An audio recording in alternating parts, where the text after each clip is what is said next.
Welcome to Supreme Court Opinions. In this episode, you'll hear the court's opinion in Hewitt v. United States. In this case, the court considered this issue.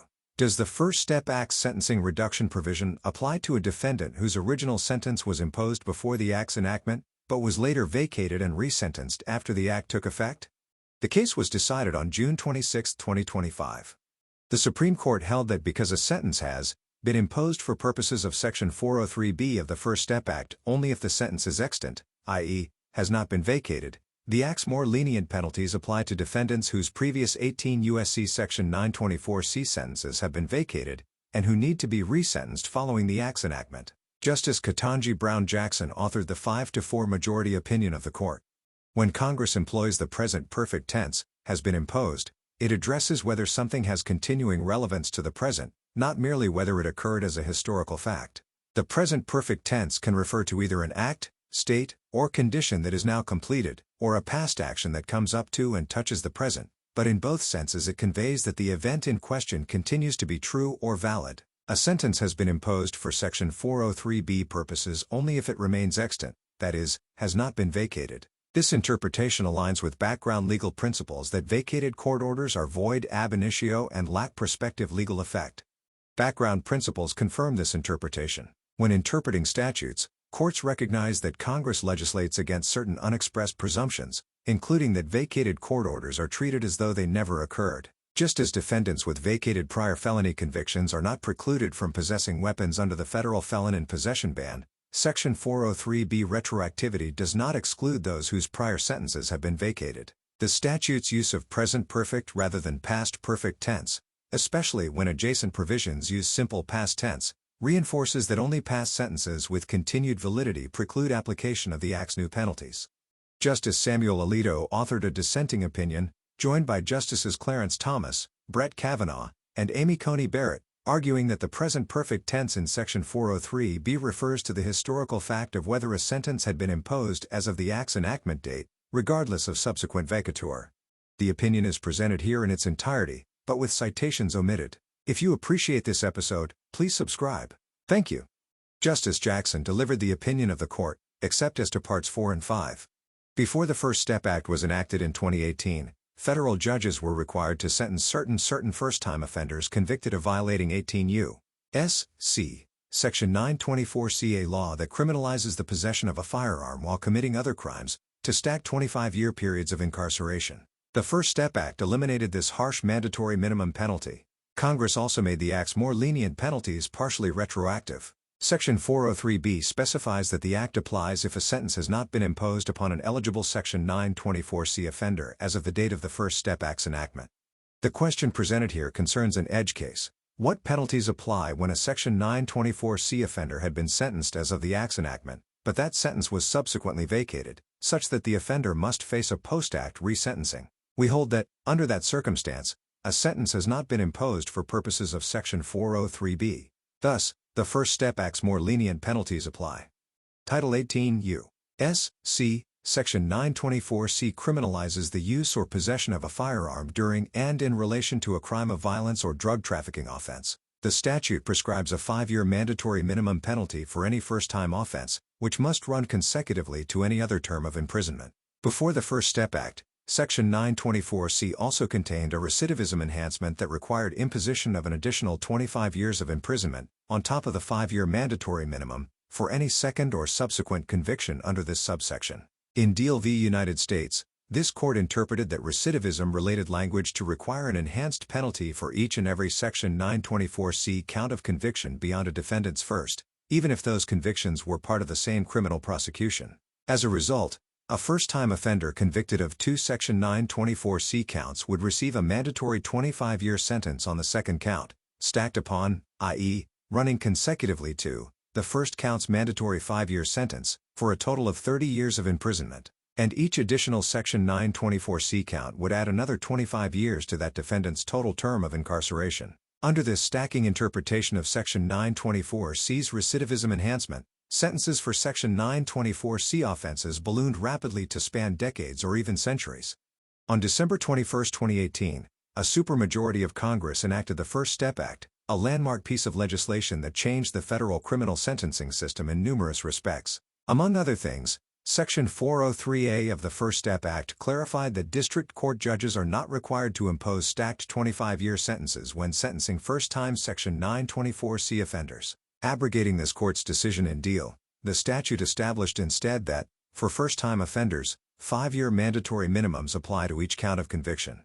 The First Step Act also addressed the potential for retroactive application of this penalty reduction by specifically identifying the Section 924C offenders to whom the Act applied. Ordinarily, because judges impose sentences based on the statutory penalties that exist at the time defendants commit their offenses, statutory changes to federal penalties only benefit future offenders. But Congress altered this default no retroactivity rule in the Act itself. Section 403B, titled Applicability to Pending Cases, made Section 403A's reduced penalties applicable to certain existing Section 924C offenders, as follows. This section, and the amendments made by this section, shall apply to any offense that was committed before the date of enactment of this Act, if a sentence for the offense has not been imposed as of such date of enactment. In 2009, petitioners Tony Hewitt, Corey Duffy, and Jarvis Ross were convicted of multiple counts of bank robbery and conspiracy to commit bank robbery, along with corresponding Section 924C offenses for use of a firearm during a crime of violence. Each petitioner received a mandatory 5-year sentence as to their first Section 924C count of conviction. And, despite being first-time offenders, each received 25-year mandatory sentences on every Section 924C count beyond their first. Thus, in total, each petitioner's sentence exceeded 325 years. Roughly 25 of those years were due to the robbery offenses themselves, while the rest were attributable to stacked Section 924C counts. Petitioners successfully challenged some of their convictions on direct appeal, and the Fifth Circuit accordingly vacated petitioners' sentences. In 2012, the district court resentenced each petitioner to between 285 and 305 years on the counts that remained, sentences that the Fifth Circuit affirmed on direct review. Petitioners also filed post-conviction motions, which were each denied. After Congress passed the First Step Act in 2018, this court held that the crime of violence definition the government routinely used to support some Section 924C convictions was unconstitutionally vague in United States v. Davis. Because that holding potentially affected some of petitioners' remaining convictions, the Fifth Circuit granted petitioners authorization to file a second or successive post-conviction motion. The district court then vacated the impacted Section 924C convictions, as well as petitioners' sentences. When the district court held resentencings for the remaining convictions, petitioners argued that the First Step Act's 5-year, not 25-year, mandatory minimum penalties applied. Petitioners argued that they were entitled to retroactive application of the First Step Act's more lenient penalties because a vacated prior sentence is not a sentence that has been imposed for purposes of Section 403B. The district court disagreed and resentenced petitioners under the pre-act sentencing scheme, giving them stacked 25-year mandatory minimum sentences for each Section 924C count of conviction beyond their first. Petitioners thus each received sentences of 130 years or more, 105 years of which were attributable to stacked Section 924C penalties. On appeal, petitioners and the government agreed that the First Step Act should have applied at petitioners' resentencings. The parties thus jointly requested vacatur of petitioners' sentences, which the Fifth Circuit denied. In that court's view, Section 403B applies only to defendants for whom a sentence had not been imposed as of the enactment date. Because each petitioner had been sentenced, twice, prior to the Act's enactment, the panel concluded that petitioners were not eligible for the First Step Act's more lenient mandatory minimums. We granted certiorari to decide whether Section 403B of the First Step Act confers the benefit of the Act's more lenient penalties to defendants facing post-Act resentencing following vacatur of their pre-Act sentence. Because the United States agrees with petitioners on the merits of their appeals, the court appointed Michael H. McGinley as amicus curiae to defend the judgment below. He has ably discharged his responsibilities. The Fifth Circuit held, and amicus and the dissent contend, that Section 403B excludes any defendant who was sentenced prior to the enactment date of the First Step Act, even if his sentence was later vacated. That is so, in their view, because the Act applies only if a sentence for the offense has not been imposed as of the Act's enactment date, and a sentence has been imposed upon that defendant as a matter of historical fact. But based on the text of Section 403B and the nature of vacatur, we conclude that a sentence has been imposed for purposes of that provision if, and only if, the sentence is extant, i.e., has not been vacated. To understand why this is so, focus first on the language Congress used. Most notably, the operative phrase is not written in the past perfect tense, excluding anyone upon whom a sentence had been imposed. Rather, Congress employed the present perfect tense, thereby requiring evaluation of whether a sentence has been imposed upon the defendant. In this context, that distinction makes a difference in United States v. Wilson.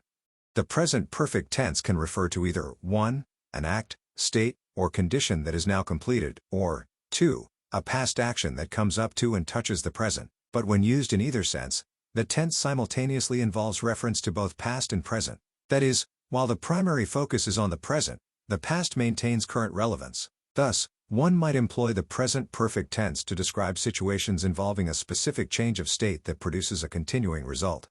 Here is an example. Suppose the U.S. Olympic Committee enacted a rule stating that athletes may call themselves Olympic champions if a gold medal has been awarded to them. Pursuant to that rule, a U.S. sprinter who took first place in the 2016 Summer Olympics 100-meter finals could validly proclaim, today, that she is an Olympic champion. The existence of her win as a historical event triggers the rule's proper application, because it gives rise to the inference that the athlete remains an Olympic gold medalist at present, thereby justifying her continued use of the Olympic champion title.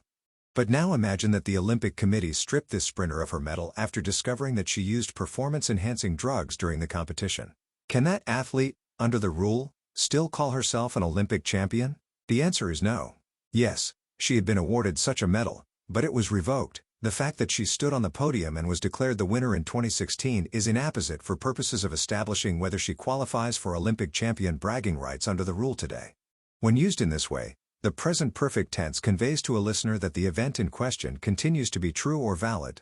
The dissent counters that, for purposes of the First Step Act, the relevant moment of analysis should not be the present, but rather the statute's date of enactment. But that reframing is inconsistent with normal understandings of the present perfect tense, which by definition focuses on the present. Today, if an event is merely a relic of history because it was voided by a subsequent action, the past perfect, not the present perfect, tense would usually be the more appropriate verb choice. Our disqualified sprinter could thus still boast of her Olympic champion status if the rule were, instead, that any athlete who had been awarded a gold medal was entitled to use that honorific. The fact that adjacent provisions of Section 403 contain past tense verbs only strengthens the conclusion that Section 403b's use of the present perfect tense is meaningful in Barrett v. United States. Section 404c, for example, utilizes the simple past tense to address a defendant's prior sentencing. The past tense also features earlier in Section 403b itself, but the verb tense at issue here, has been, is conspicuously different, making only clearer that a past sentence must have a relevant connection to the present for purposes of the retroactivity provision. Indeed, amicus and the dissent's historical fact reading of Section 403b calls so naturally for the past perfect tense that jurists who share this view often employ that tense by default. The Fifth Circuit below, for instance, stated that the First Step Act applies to defendants for whom a sentence had not been imposed as of the enactment date. Other courts have construed Section 403b similarly in United States v. Jackson. Congress, of course, could have phrased its requirement in language that looked to the past, but it did not choose this readily available option in Gwaltney of Smithfield, Limited v. Chesapeake Bay Foundation Incorporated. The natural inference, then, is that Congress meant what it said, and, thus, that Section 403b covers only past sentences with continued legal validity, not those that have been vacated. Background principles regarding the legal effect of vacatur confirm that a sentence has been imposed for Section 403b purposes only so long as it remains valid. When interpreting statutes, we recognize that Congress legislates against the backdrop of certain unexpressed presumptions in Bond v. United States. One such presumption is that vacated court orders are void ab initio and thus lack any prospective legal effect in United States v. Ayers. By operation of legal fiction, the law acts as though the vacated order never occurred. A criminal defendant whose judgment of conviction has been vacated, for example, is to be treated going forward as though he were never convicted in Physic v. United States. Thus, if Congress were to pass a stimulus provision that gives checks to any small business owner who has not been convicted of fraud, an owner would not be rendered ineligible on the basis of a fraud conviction that was overturned on appeal. While the owner had been convicted of fraud, that judgment was invalidated and therefore became legally inoperable. In other words, that vacated conviction is subsequently treated as no conviction at all in North Carolina v. Pierce. Section 403b reflects this common-sense understanding of background vacatur principles in Lewis v. United States. Just as defendants with vacated prior felony convictions are not precluded from possessing weapons under the federal felon in possession ban, Section 403B retroactivity does not exclude from its ambit those whose prior sentences have been vacated in Pepper v. United States. By authorizing retroactive application of the First Step Act's more lenient penalties on any eligible offender upon whom a sentence has not been imposed, the text of Section 403B indicates that only past sentences with continued validity preclude application of the Act's new penalties. A judge would thus correctly conclude at resentencing that, if an offender's past sentence has been vacated, a sentence has not been imposed upon that offender for purposes of the First Step Act. Hence, the court can impose a new sentence today. The context and enactment history of the First Step Act and Section 403B further demonstrate that Congress's choice of the present perfect tense was not accidental. Rather, Congress was reacting to sustained criticism of the prior sentencing scheme, and with Section 403B, it intended to execute a clean break from the controversial and heavily contested stacking practice. Sentencing judges had been among the harshest critics. Before the First Step Act was enacted, more than one veteran district court judge decried how the stacking punishment for first-time Section 924C offenders was grossly disproportionate and shockingly harsh given the nature of the offenses and a defendant's lack of criminal history in United States v. Washington. Judges on the federal courts of appeals also joined in the litany of criticisms directed towards Section 924C's penalty regime for requiring the imposition of sentences that were out of this world in United States v. Hunter, United States v. Hungerford, United States v. Smith. Meanwhile, other institutional stakeholders raised similarly pointed objections to deal stacking system. In its annual report to Congress, the United States Sentencing Commission criticized how Section 924C stacking had resulted in excessively severe and unjust sentences, particularly in cases in which the offense did not involve any physical harm or threat of physical harm to a person. The United States Judicial Conference expressed similar concerns. The problem, as all seemed to recognize, was not that federal law permitted judges to impose lengthy sentences with respect to first-time Section 924C offenders, it was that the statute, as Deal had interpreted it, required it. District judges could not adhere to the statutory command that they give sentences that are sufficient, but not greater than necessary, to comply with the purposes of punishment, if they were also required to sentence first-time offenders to Section 924C's unduly harsh mandatory minimum penalties. Additionally problematic was the fact that, while federal law requires sentencing judges to avoid unwarranted sentence disparities among defendants, the variation among prosecutors' charging practices meant that Section 924C stacking was a reality for only some first-time offenders.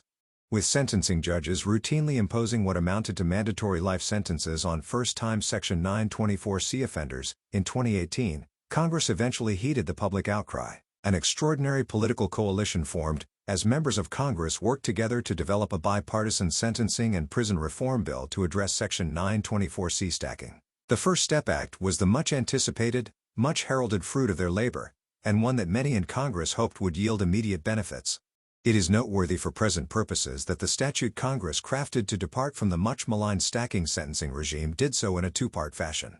First, Section 403A eliminated 25-year stacked sentences for first-time Section 924C offenders. Second, Section 403B addressed the retroactivity of the Section 403A benefit in a targeted way, so as to ensure that judges were no longer constrained to impose 25-year stacked sentences on first-time Section 924C offenders moving forward. That second part of Congress's response, the focus of the cases before us today, was highly consequential. By displacing the background rule that changes to sentencing statutes apply only prospectively, to defendants who commit their offenses after the law's effective date, Congress made clear that the First Step Act's more lenient penalties were to apply to some pending cases, too, i.e., the new penalties would be applicable to certain defendants who had committed their offenses before the First Step Act. Per Section 403B, any defendant who still needed to be sentenced as of the First Step Act's effective date would receive the Act's more lenient penalties. Thus, as a practical matter, judges would no longer have to impose harsh stacked sentences upon first-time Section 924C offenders.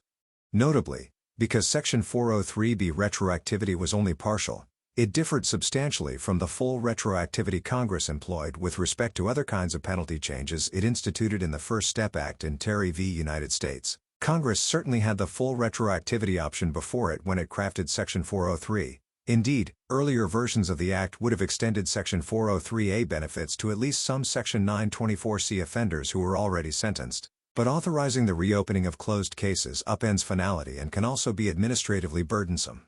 Section 403's partial retroactivity avoided these problems, while still advancing Congress's aim of changing how first-time Section 924C defendants are sentenced. In short, Section 403 be a middle ground solution to the problem of harsh stacked sentences for first-time Section 924C offenders, reflected a balance of Congress's policy objectives. By leaving intact Section 924C sentences that judges had already imposed, Congress reinforced its interest in finality and avoided burdening district courts with additional litigation. But it also substantially advanced its goal of returning a significant amount of sentencing discretion to district court judges moving forward, by giving retroactive effect to the Act's more lenient penalties for those first-time Section 924C offenders who had yet to be sentenced. The reading of Section 403B that petitioners and the government promote thus coheres with the text, context, and history of that provision. Under this view, First Step Act sentencing benefits apply to all first-time Section 924C offenders sentenced after the Act's enactment date, whether it is an initial sentencing or a resentencing. This means that Section 403B's retroactivity line falls between those past Section 924C offenders with final sentences that are still in effect, on the one hand, and those who still need to be sentenced for their Section 924C offense, on the other. The former are stuck with their old sentences, for finality reasons, while the latter are eligible for First Step Act benefits at resentencing, since they have to be sentenced regardless. Under amicus and the dissent's reading, however, there exists a further line of division within the group of offenders who currently lack a sentence, separating those who have been sentenced previously for the Section 924C offense at issue from those who have not. For individuals in the former camp, per amicus and the dissent, a judge must return to the superseded sentencing scheme and impose stacked 25-year sentences when such defendants are resentenced. Carving up the yet-to-be-sentenced group of offenders in this way does not reflect Congress's intent, nor does it comport with the statutory scheme that Congress enacted, for two primary reasons. First, the text and context of Section 403B do not support differentiating between Section 924C offenders on the mere basis of the historical fact of a past sentencing, as we explained in Part 3, and, frankly, it is not clear what distinguishing between previously sentenced and never-before-sentenced offenders would accomplish. The prior imposition of a sentence does not bear on finality. If the offender currently lacks a sentence, then a court will have to re-sentence the defendant in any event. And though it would make sense to draw the line as amicus and the dissent do if the prior imposition of a sentence helped judges to more accurately identify serious first-time Section 924C offenders, potentially justifying the harsh and outdated stacked penalties that the First Step Act supplanted, nothing in the legislative record suggests this is so. Stated simply, the distinction between previously sentenced defendants and those who have never been sentenced before seems to make no difference in terms of the retroactivity aims of the statute. By contrast, requiring judges to impose deal-era stacked Section 924C sentences at resentencings runs headlong into the animating aims of the First Step Act in Miller v. French. Neither amicus nor the dissent can explain why Congress would have wanted sentencing judges, who are presently working to dole out proportionate plenary sentences under the new regime, to have to return to the draconian, pre-act scheme for offenders who just happen to be facing resentencing, as opposed to first sentencing. Requiring that kind of reversion prevents judges from uniformly moving past deal, which was the primary point of Congress's enactment of Section 403. Second, the reading of Section 403B that we adopt today is plainly more administrable than the one amicus and the dissent offer. Amicus argues that his interpretation is easy to apply, because a district judge only needs to know whether a prior sentence had ever been imposed upon the defendant for the relevant offense. But that knowledge is not enough. The sentencing judge would still need to reference, recall, and apply the superseded stacking regime, if applicable. And there is a much more straightforward way to administer Section 403B. From the Act's enactment date onward, sentencing judges impose the First Step Act's lessened mandatory minimums for any first-time Section 924C offender, full stop. This reading of Section 403B requires no additional effort on the part of the judge to track down a defendant's sentencing history or to confirm what mandatory minimums previously governed. And it allows district judges to treat all first-time Section 924C defendants who appear before them for sentencing in an equitable manner that minimizes sentencing disparities, consistent with Congress's sentencing directives. Under the interpretation of Section 403B we adopt today, all first-time Section 924C offenders who appear for sentencing after the First Step Act's enactment date, including those whose previous Section 924C sentences have been vacated and who thus need to be resentenced, are subject to the Act's revised penalties. The Fifth Circuit's contrary reading of Section 403B is reversed, and its judgment in these cases is remanded for further proceedings. It is so ordered. Justice Alito, with whom Justice Thomas, Justice Kavanaugh, and Justice Barrett join, dissenting. In the First Step Act of 2018, Congress reduced the mandatory minimum sentence for certain firearm offenses. Like all changes to sentencing law, this amendment applies prospectively, but Congress also thought it wise to apply the amendment to pending cases. Of course, pending cases does not mean all cases, and Congress limited the retroactive reach of the amendment to defendants for whom a sentence for the offense has not been imposed as of the Act's date of enactment. In other words, the amendment applies retroactively only if the defendant had yet to be sentenced when Congress passed the Act in 2018. Petitioners, who were sentenced in 2010, do not come close to meeting that test. Today, the court disfigures the Act in order to reach a different result. Its interpretation relies on two necessary premises. First, the court insists that what Congress really meant to say is that the amendment applies retroactively unless a legally valid sentence is in force on the Act's date of enactment. Second, to get around the fact that petitioners did have legally valid sentences when the Act was passed, the court invents a novel vacatur principle. The court tells us that the 2022 vacatur of petitioners' sentences rendered those sentences legal nullities from their inception. The court's interpretation thus unspools the Act's carefully wound retroactivity command to mean that any defendant whose sentence is vacated at any time and for any reason may claim the benefit of the Act's reduced mandatory minimum. But nothing in the text or broader context supports such a boundless interpretation. Indeed, the portions of today's decision that command the votes of only 3 justices give the game away. Animating the court's textual interpretation is a thinly veiled desire to march in the parade of sentencing reform. But our role is to interpret the statute before us, not overhaul criminal sentencing.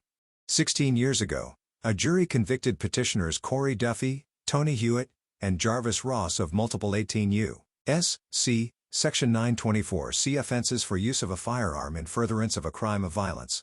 At the time, first-time Section 924C offenders like petitioners could receive, after a single trial, a 5-year mandatory minimum sentence for an initial Section 924C conviction and a consecutive 25-year mandatory minimum sentence for each second or subsequent Section 924C conviction. In 2010, the district court sentenced petitioners under this so-called stacking procedure, and after a remand, the district court resentenced petitioners in 2012. Direct review of their convictions and sentences was complete by 2015.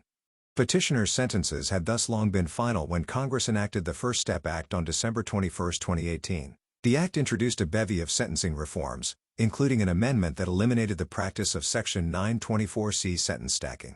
Although it had previously considered applying this amendment to all Section 924C offenders, including those with final sentences, Congress settled on a far narrower retroactivity command. Applicability to pending cases. This section, and the amendments made by this section, shall apply to any offense that was committed before the date of enactment of this Act, if a sentence for the offense has not been imposed as of such date of enactment. On the date of enactment, petitioners' 2012 sentences remained in full force. As such, petitioners did not move to reduce their sentences in the immediate aftermath of the Act's passage. But several strokes of good fortune soon came petitioners' way. The year after Congress passed the First Step Act, we held in United States v. Davis that Section 924C's residual clause is unconstitutionally vague. Then, later that same year, the Fifth Circuit determined that Davis should apply retroactively in United States v. Reese. Seeking to take advantage of these fortuitous developments, petitioners successfully moved to set aside some, though not all, of their Section 924C convictions that were predicated on the residual clause. Although the district court could have vacated petitioners' sentences for only those invalid Section 924C counts, petitioners caught yet another lucky break. The district court opted to vacate their entire sentences and ordered plenary resentencing on the remaining counts. Petitioners now try to push their luck even further, contending that the district court should apply the First Step Act's reduced mandatory minimum for their remaining Section 924C counts. As all agree, petitioners' argument requires us to interpret what Congress meant when it said a sentence for the offense has not been imposed as of the Act's date of enactment. What first jumps out about this provision is that Congress used the present perfect tense in the phrase has not been imposed. The present perfect tense denotes an act, state, or condition that is either 1, now completed, or 2, continues up to the present. Context often indicates whether a speaker is using the former sense of the present perfect tense, for example, he has been awarded a trophy, or the latter sense of the present perfect tense, for example, he has trained for a trophy for the last 3 years. Consider the following example. Suppose I ask a man passing by a courthouse, has a sentence been imposed on John Smith? He could respond either, yes, on July 1st or yes, since July 1st. The former response is perhaps the more natural one, and it assumes I asked for the historical fact of Smith's sentencing in the indefinite past. The latter response is correct, though perhaps awkward, and it assumes I asked about the continuing legal validity of Smith's sentence up to the present. The First Step Act's grammatical structure conceivably leaves some room for either reading in United States v. Uriart, but petitioners lose either way. On one hand, the phrase "a sentence" has been imposed as of the Act's date of enactment could refer to the historical fact that a district court imposed a sentence before the Act's passage, regardless of whether that sentence remains legally valid in the future. This historical fact interpretation plainly forecloses relief for petitioners because, as no one disputes, the district court first imposed their sentences well before the Act's passage. On the other hand, "a sentence" has been imposed as of the Act's date of enactment could mean that a defendant was subject to a legally valid sentence that continued to be in force on the Act's enactment date. But again, petitioners did have legally valid sentences as of the Act's date of enactment, so they lose under this legal validity interpretation of the Act too. Realizing the Act's use of the present perfect tense alone cannot help petitioners, the court invents a novel vacator principle to supercharge the legal validity interpretation. The court tells us that the First Step Act incorporates the background presumption that vacated court orders are void ab initio and thus lack any prospective legal effect. This revamped version of the legal validity interpretation means that a sentence has been imposed as of the Act's date of enactment if a defendant receives a legally valid sentence before the Act's passage and that sentence is never, at any future time, vacated. Under this view, the 2022 vacatur of petitioners' 2012 sentences implies that, by operation of a legal fiction, their 2012 sentences never occurred and so could not have been legally valid as of the Act's enactment date. The court's vacatur-inflected legal validity interpretation thus rests on two necessary premises. First, the legal validity interpretation is superior to the historical fact interpretation. Second, the Act incorporates the vacatur principle. If either premise falters, so does the court's interpretation. In my view, there is little doubt that both of the necessary premises fail. To start, the most plausible reading of the retroactivity provision is that a sentence has been imposed when, as a matter of historical fact, a district court has sentenced a defendant. Subsequent legal changes, such as the vacatur of a previously imposed sentence, do not change the purely historical fact that a defendant was, at a point in time, actually sentenced. When the Act asks whether a sentence has been imposed, it refers to the unchanging historical fact of sentencing and whether it occurred before the date of enactment. To see why, begin with the word imposed. A sentence is imposed when there is a pronouncement of judgment in Lott v. United States. The Sentencing Reform Act treats the imposition of a sentence as the moment when a district court states in open court the reasons for the particular sentence. The word imposed is thus most naturally understood to refer to a concrete action by a district court that occurs at a specific point in time in United States v. Uriart, United States v. Carpenter. A defendant may be sentenced, resentenced, and resentenced again, and at each hearing a sentence is imposed even if some of those sentences are later set aside as legally invalid. Our cases and other provisions of Title 18 confirm that the word imposed marks the historical point at which a sentence is pronounced regardless of whether that sentence has continuing legal validity. For example, in the midst of a discussion about plenary resentencing, a topic of particular relevance to these cases, we once noted that in remanded cases, trial courts have imposed a sentence on the remaining counts longer than the sentence originally imposed on those particular counts in Greenlaw v. United States. In another case, a joint opinion of the court noted that the death sentences imposed for armed robbery, however, were vacated in Gregg v. Georgia.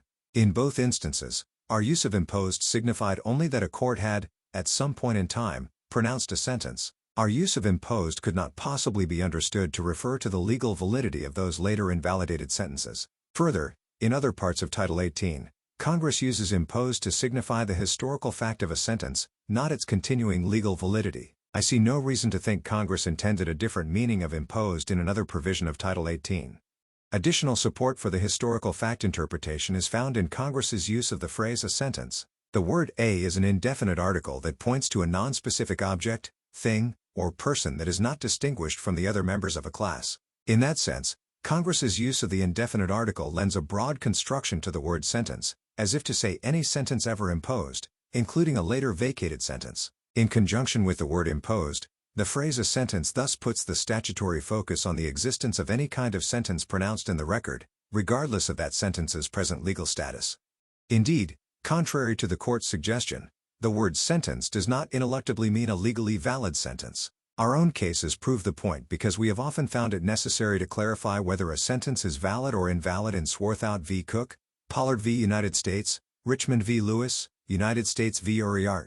If Congress sought to narrow a sentence in a specialized way to indicate a legally valid sentence, it could have referred to a final sentence, a legally valid sentence, or more prosaically, the sentence in United States v. Hernandez. Reading the retroactivity provision in context, the phrase "a sentence has not been imposed" most straightforwardly means that a district court has not, as a matter of historical fact, sentenced a defendant for his Section 924C offenses before the Act's date of enactment. So how can the court read the same text to refer to a presently valid sentence, rather than one that was historically imposed in the past? Bizarrely, the court's analysis begins and ends with Congress's use of the present perfect tense. Through the use of a single hypothetical, which does not resemble the structure of the provision actually before us, the court draws the conclusion that the present perfect tense conveys to a listener that the event in question continues to be true or valid. But, as I have explained, the present perfect tense is, as a general matter, capable of supporting either the historical fact or legal validity interpretation. The surrounding context and the specific words Congress employed indicate how the present perfect tense may support one interpretation or the other. As to the actual words in the retroactivity provision, imposed, a sentence, the court's textual analysis in Part 3, A is silent. The court's failure to defend the legal validity interpretation is thus an independently fatal blow to its holding. Assuming the court had proved up the legal validity interpretation, it would still need to establish its vacatur principle. That is, it would still need to prove not only that the Act is concerned with a sentence's continuing legal validity up to the date of enactment, but also that the Act hinges on the continuing validity of a sentence after the date of enactment. The court can prove as much only by inventing a legal fiction that a vacated sentence never occurred, but one need only scratch the surface of this purported legal fiction to understand how thoroughly unpersuasive it is.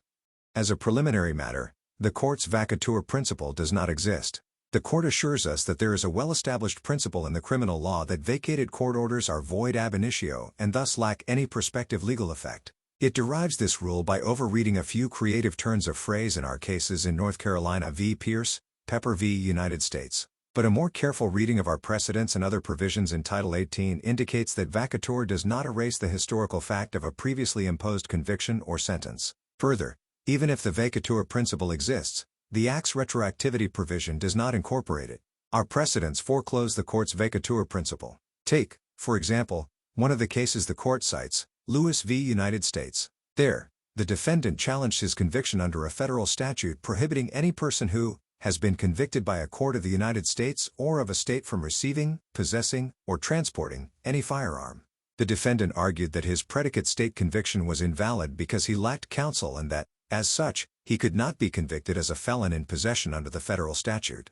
We assumed that the predicate state conviction was subject to invalidation, i.e., vacatur, but we nevertheless upheld the felon in possession conviction. We reasoned that the statute's sweeping language, which is phrased in the present perfect tense just like the First Step Act, focused on the fact of a predicate felony conviction. At the time of his federal offense, the defendant's state conviction was extant and thus disabled him from firearm possession. Congress made no exception for a person whose outstanding predicate conviction ultimately might turn out to be invalid for any reason. So a subsequent invalidation of his state predicate conviction due to his lack of counsel would not render that conviction invalid for all purposes. Lewis thus powerfully refutes the court's vacatur principle. If vacatur of the defendant's predicate conviction implied the conviction never occurred, as the court today insists, then his felon in possession conviction could not stand. But that is the very argument Lewis foreclosed.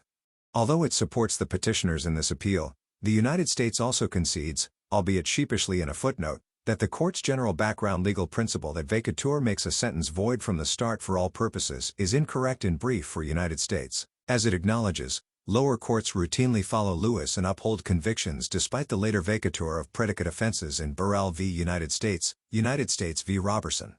Moreover, as the United States also acknowledges, Lewis's logic crosses into the constitutional context. Consider Bravo Fernandez v. United States, in which we considered the application of issue preclusion under the Double Jeopardy Clause when a jury returns inconsistent verdicts. It is well established that if a jury convicts on one count but acquits on another count involving the same conduct, the acquittal has no issue preclusive effect. Likewise, if a jury acquits on one count but fails to reach agreement on another count, the acquittal has such an effect. In Bravo Fernandez, a jury convicted on one count but acquitted on others that were claimed to involve the same conduct. The conviction, however, was vacated due to an unrelated legal error, and the defendant argued that the court should treat the conviction as if it had never occurred, and that the acquittal had issue preclusive effect barring reprosecution. We rejected this argument, holding that the conviction's later invalidation did not erase its historical existence for the purposes of issue preclusion because the vacatur did not bear on the factual determinations actually and necessarily made by the jury. Bravo Fernandez thus treated the historical fact of a later vacated conviction as legally relevant, which is irreconcilable with the court's vacatur principle. The only unexpressed presumption I can derive from our cases and those from the courts of appeals is the opposite of the one the court advances today in Bond v. United States. Congress, too, has rejected the court's vacatur principle. In the Sentencing Reform Act, Congress set forth a special, background principle that is incompatible with the vacatur rule invented today in Dorsey v. United States.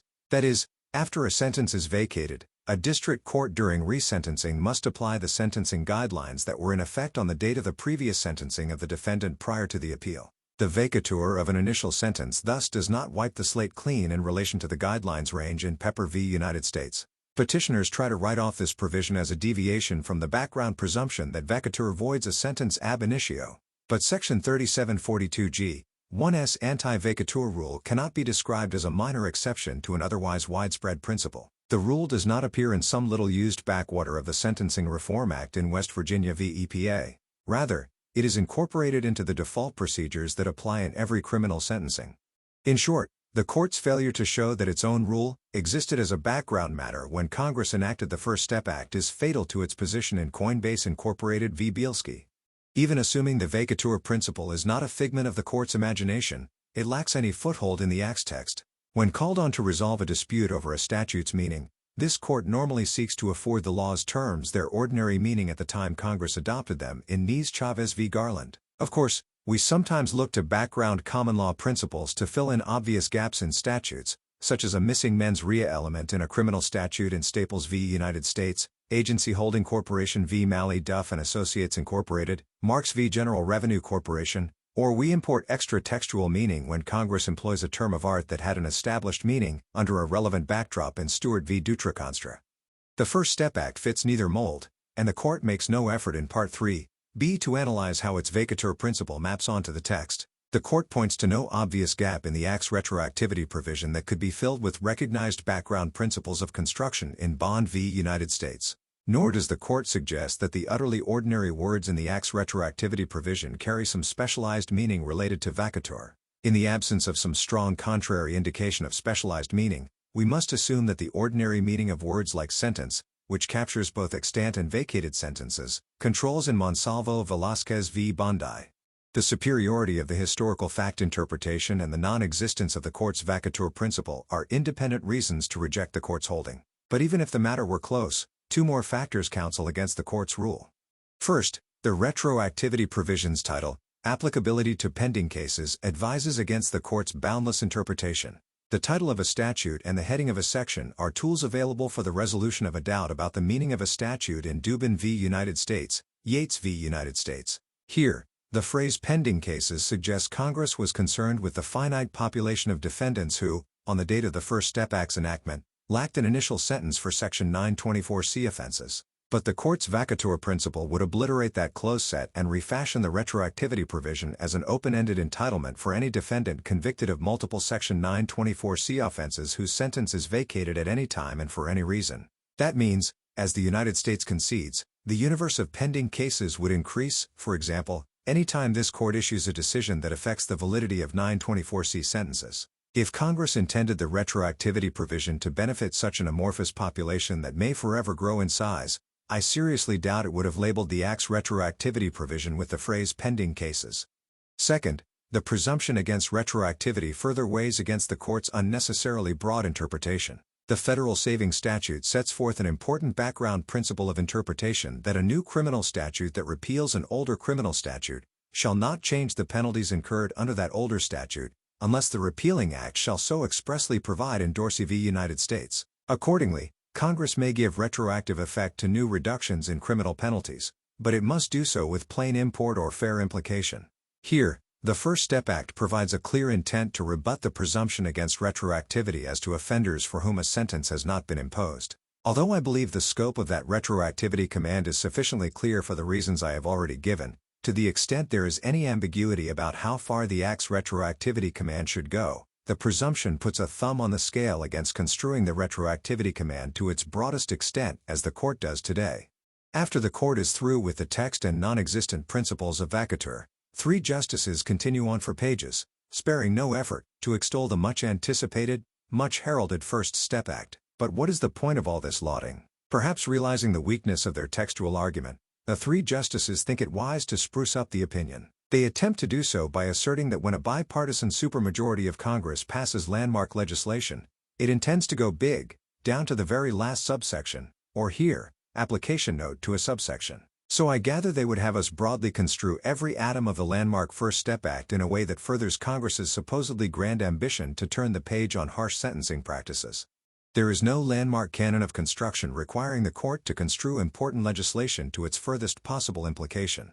No legislation pursues its purposes at all costs in American Express Company v. Italian Colors Restaurant. Indeed, just last term we rejected the same sort of landmark argument when interpreting a different provision of the First Step Act in Pulsifer v. United States. Experience shows that more often than not, landmark legislation reflects the necessary log rolling of the legislative process, which prizes political compromise over statutory clarity. That reality cautions against the precise move the Court makes today, an inference that Congress hid in an ancillary and intentionally circumscribed provision, a retroactivity command that would alter the fundamental details of how Section 924C sentencing should work for all time, in Whitman v. American Trucking Assens, Incorporated. The 3-justice opinion rattles off the public criticisms that supposedly spurred Congress to reform the practice of Section 924C sentence stacking. But this discussion is beside the point. Nothing in this multi-page discussion sheds light on how members of Congress understood the retroactivity provision before us.